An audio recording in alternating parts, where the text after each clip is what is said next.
The initial exhilaration of discovery hummed through the corridors of the frontier like the low buzz of a distant engine.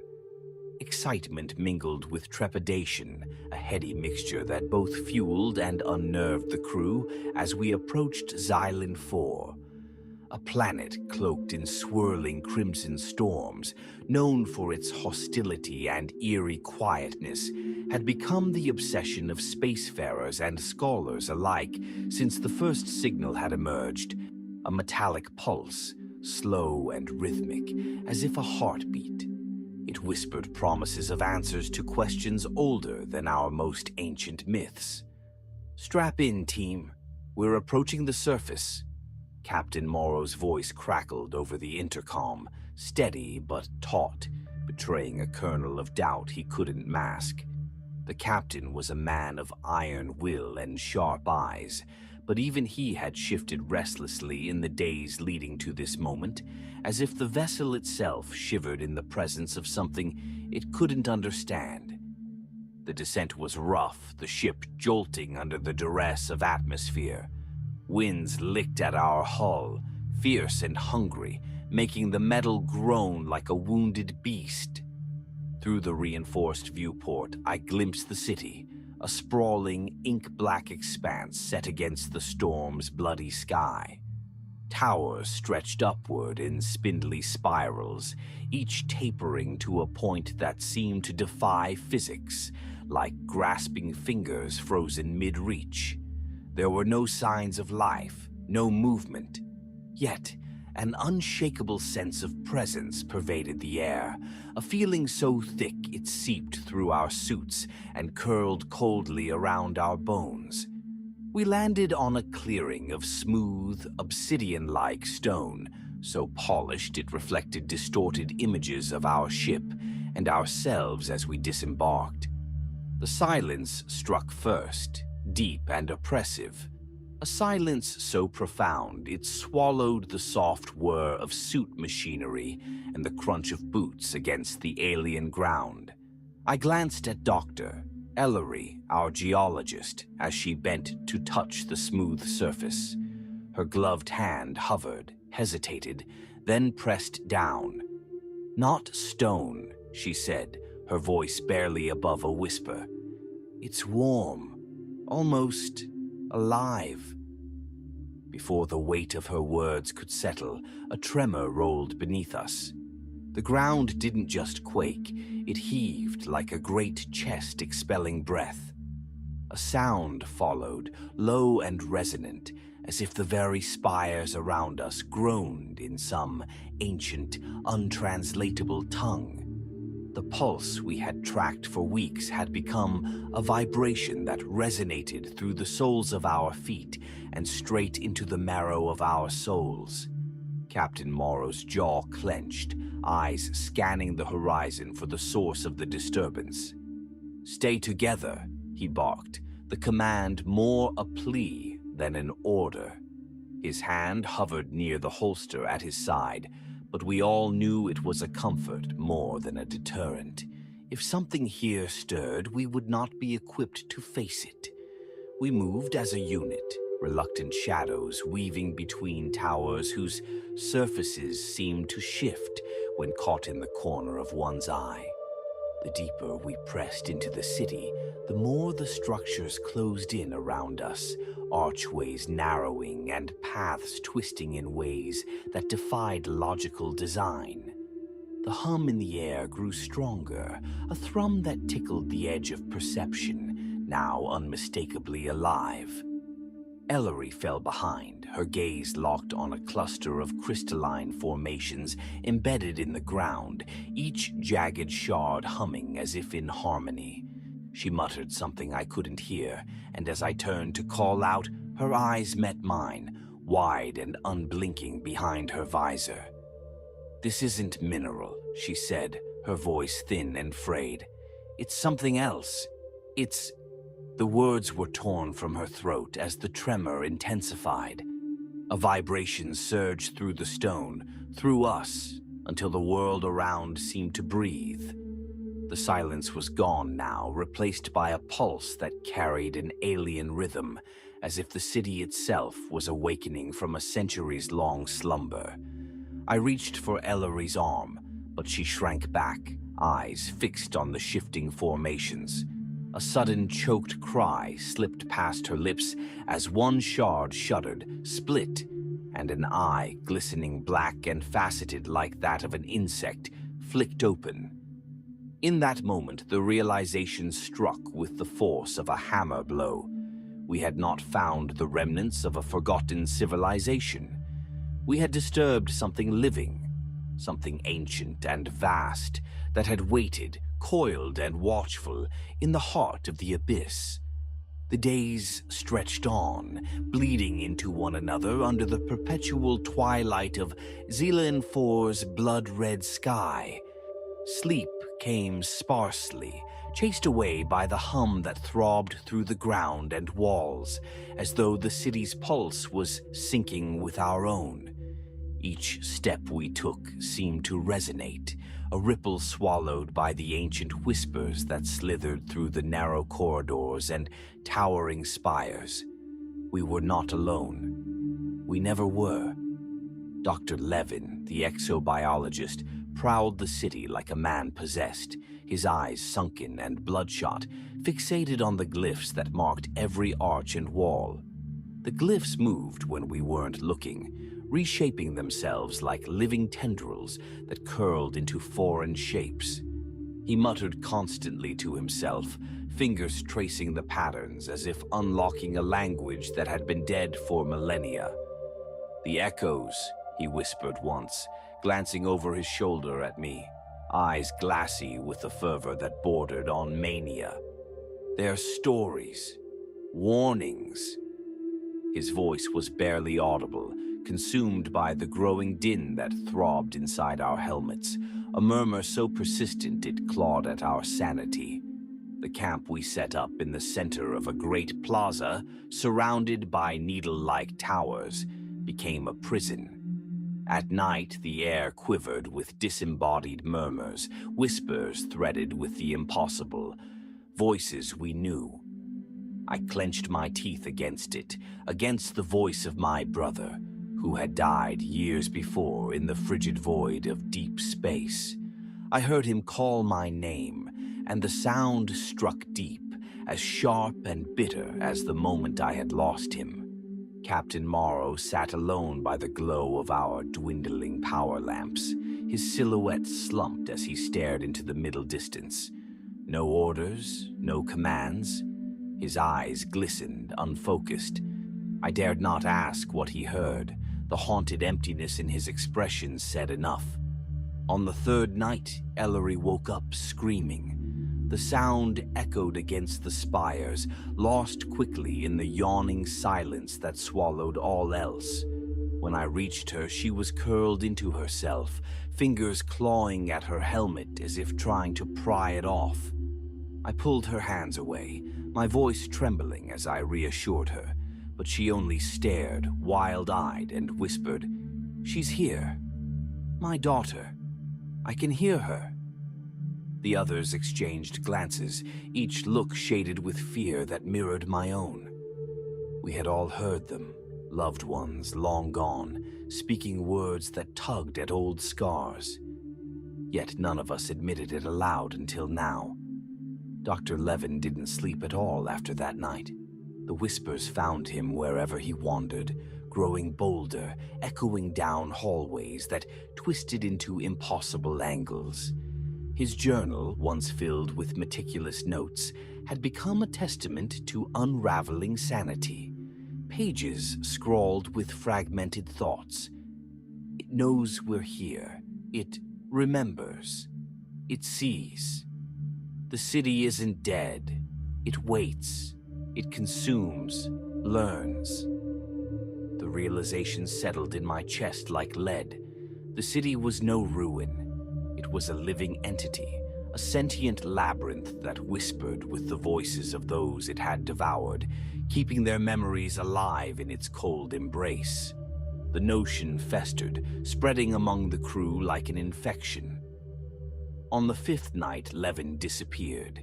His bedroll lay torn and empty, his journal sprawled open to a page smeared with dark streaks that glistened under the lamp's light. One final line, scrawled in a jagged hand, stared back at us.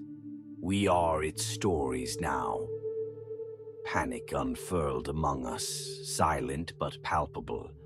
Morrow ordered a search, his voice hoarse, the command a thin veil for the fear that twisted his features. We combed through passageways that seemed to warp and change, closing behind us like a mouth. The walls pulsed with a deep, throbbing resonance, more pronounced now, as if mocking our desperation. I stumbled into a vast, echoing hall that dwarfed the others we had found. At its center stood a monolith, a pillar carved from the same dark, glistening material as the ground, veined with a dull, pulsing light. As I approached, the whispers roared to life, overlapping, pressing against my skull until I thought my head would split. And then silence. The voice that spoke next wasn't a whisper. It was Levin's, clear and cold, reverberating from the walls. "It will keep us. It will remember." The hall shuddered, the monolith's surface rippling as faces emerged, their features strained in frozen screams. Levin's eyes met mine, hollow and lifeless, before sinking back into the black, leaving only the pulsing veins in their wake. A guttural, low sound rolled from the depths beneath the city, a sound that spoke of hunger and satisfaction, of cycles that would continue long after we were forgotten. I stumbled back, the whispers resuming, louder, insistent. The city spoke through them, repeating stories in languages and tones that echoed across eons, merging the voices of the dead with the living until there was no difference. And there, amid the noise, I heard my own voice calling, telling a story that had not yet ended. The morning, if the dim, blood-red haze above could be called that, broke cold and suffocating. The air carried an electric sting, sharp and metallic, and I woke with the taste of iron in my mouth. The last shreds of sleep dissipated with the memory of the voices, their whispers clinging like oil to the edges of consciousness. We had lost Levin, and his absence gnawed at the hollow of our collective fear. The journal he left behind lay untouched, its scrawled warnings too raw, too accusing to confront. Captain Morrow gathered us by the camp, his face carved with sleepless lines, eyes sunken but resolute. "We move deeper today," he said, his voice brittle, the command uttered not as an order but as a fate we could not escape.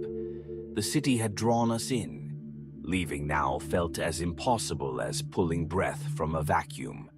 Something called us, an unspoken compulsion thrumming beneath the surface, as inescapable as the pulse that shook the ground. We trudged forward through narrow corridors that twisted in ways that bent the mind, past towering effigies of beings whose limbs branched and split like grotesque branches. They were frozen in states of anguish, chiseled mouths gaping in silent torment. Ellery walked with her eyes fixed ahead, avoiding the carved stairs that seemed to shift when we weren't looking. Each step she took was mechanical, as though she moved under a spell. It wasn't until we reached the heart of the city that I felt it, an oppressive weight pressing down, more tangible than the stifling air. The center was a cavernous hall, unlike anything we'd seen before. The ceiling was lost in shadow, pillars of slick, glistening black stone jutting upward as if reaching for something unseen. In the middle stood an altar, jagged and dark, dripping with a substance that oozed and pulsed like blood. Ellery made a sound, low and strangled and pointed. Around the altar, the same shifting glyphs carved their way across the floor in a spiraling pattern, glowing with a dull, sickly light. I shuddered as I realized the markings were moving, tracing paths that led back to the statues, and then, impossibly, up to the walls and higher still. Before we could take another step, the ground beneath us quaked violently. A roar erupted, not from outside but from within, a guttural, resonant howl that vibrated through every bone in my body. I looked up and one of the towering statues moved. It was subtle at first, a twitch in the stone, a shimmer of the black surface. Then it stepped down from its pedestal with a grace that defied its massive frame. Captain Morrow shouted, raising his weapon, but his command dissolved in the chaos. The statue, no, the Guardian, was unlike anything we could have imagined. It stood nearly 4 stories tall, with limbs that extended and split into elongated, jointed appendages. Its face was a mask of angular planes, eyeless but knowing, with a gaping maw lined with needle-like spines that chittered as it moved. The Guardian's roar deepened and it struck. Ellery was nearest and didn't have time to scream before a limb whipped out, slamming her into the nearest pillar.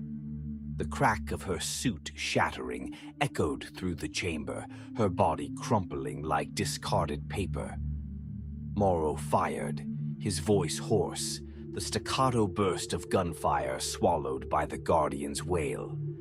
The bullets struck its hide, sparking uselessly, absorbed by the slick, black surface.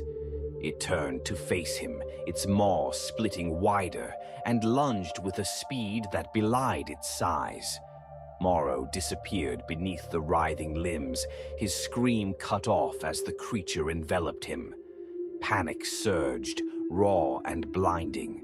The others scattered, boots slamming against the slick stone as the Guardian unfurled, limbs slashing through the air.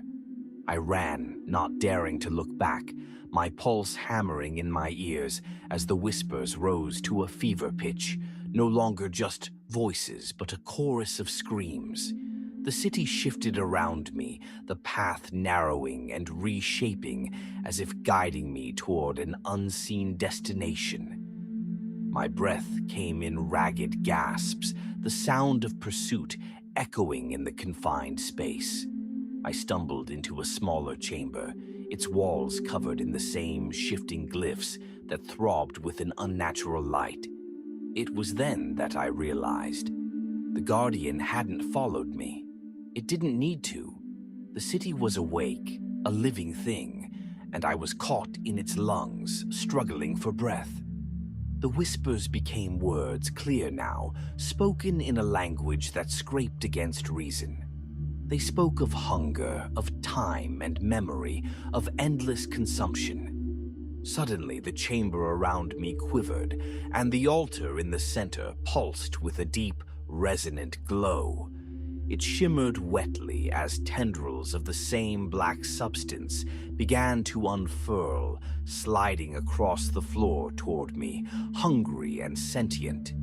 I couldn't move, rooted by the paralyzing realization that this was not just a city or a ruin, but a vessel for a being beyond understanding.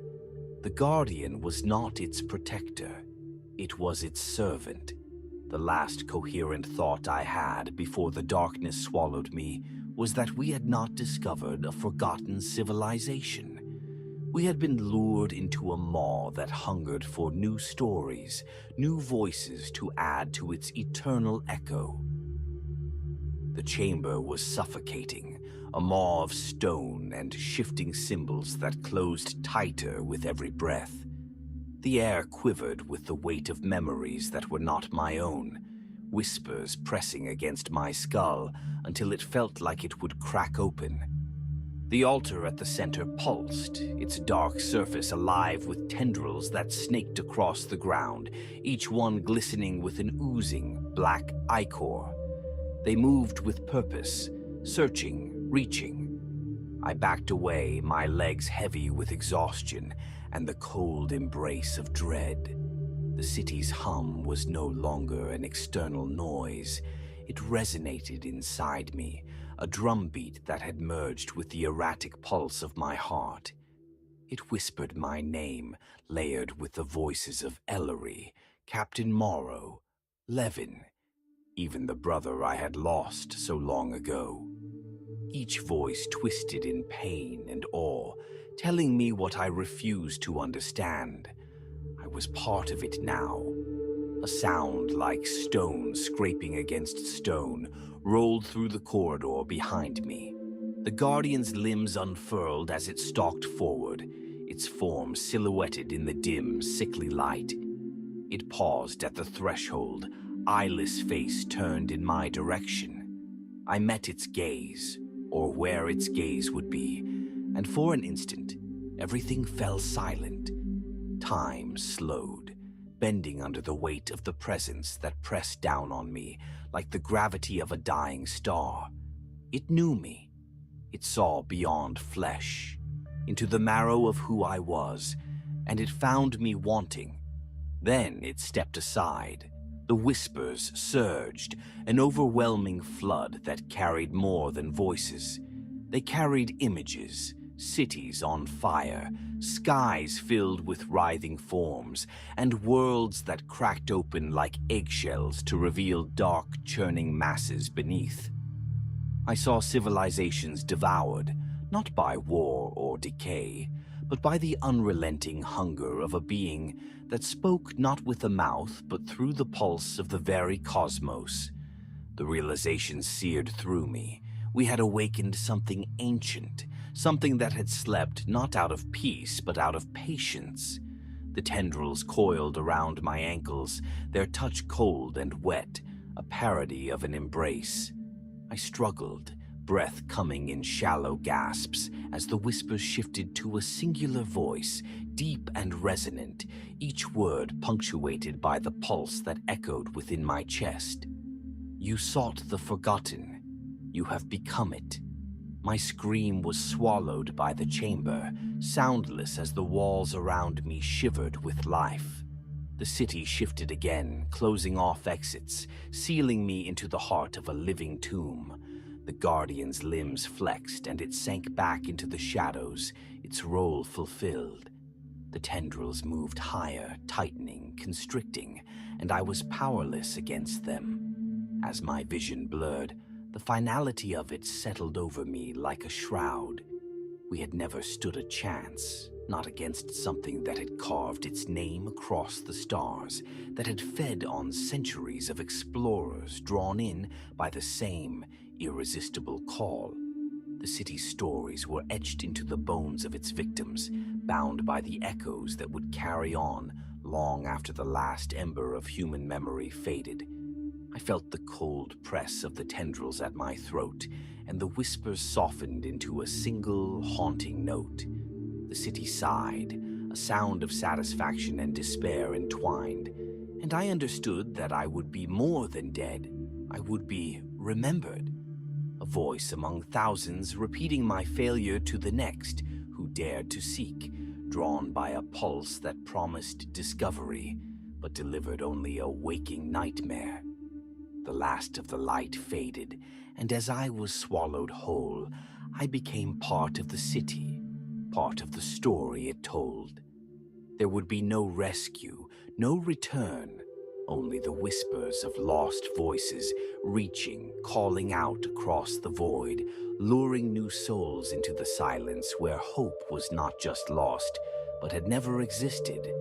In the eternal darkness, the city pulsed on, patient once more.